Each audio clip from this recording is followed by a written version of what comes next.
Navarro, vous avez une parole sur l'article 2. Vous avez la parole. Monsieur le Président, Monsieur le Ministre, mes chers collègues, dans cette partie consacrée à l'urbanisme, un défaut revient continuellement. L'oubli de la notion de qualité environnementale. Le gouvernement ne raisonne qu'en termes d'efficacité énergétique, et encore, bien sûr, cette dernière est très importante.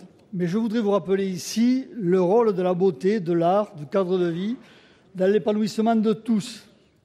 Keynes l'avait bien compris, l'amélioration de l'environnement reste incomplète si on ne pense pas aussi à l'esthétique du cadre de vie. Il faut avoir une pensée globale, envisager tous les aspects d'une question sur le long terme pour prendre des mesures qui atteignent pleinement leur but.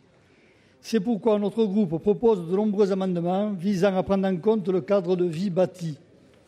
Il s'agit d'allier la recherche d'une meilleure qualité de vie à la préservation de la planète. Cette question rejoint d'ailleurs celle que nous verrons plus tard concernant la vie des bâtiments de France, qui est essentielle de maintenir. Aux considérations écologiques, nous devons intégrer des préoccupations de confort et de sécurité d'une part, et la maîtrise de nos prélèvements de ressources naturelles, autres qu'énergétiques d'autre part.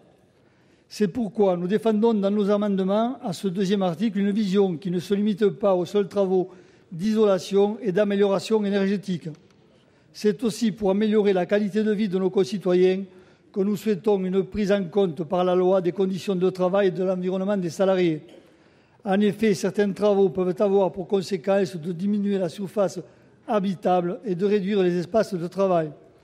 Nous proposons donc que soit posé le principe d'un dialogue social pour prendre en compte cette dimension dès le cahier des charges. C'est la mise en application du troisième pilier du développement durable.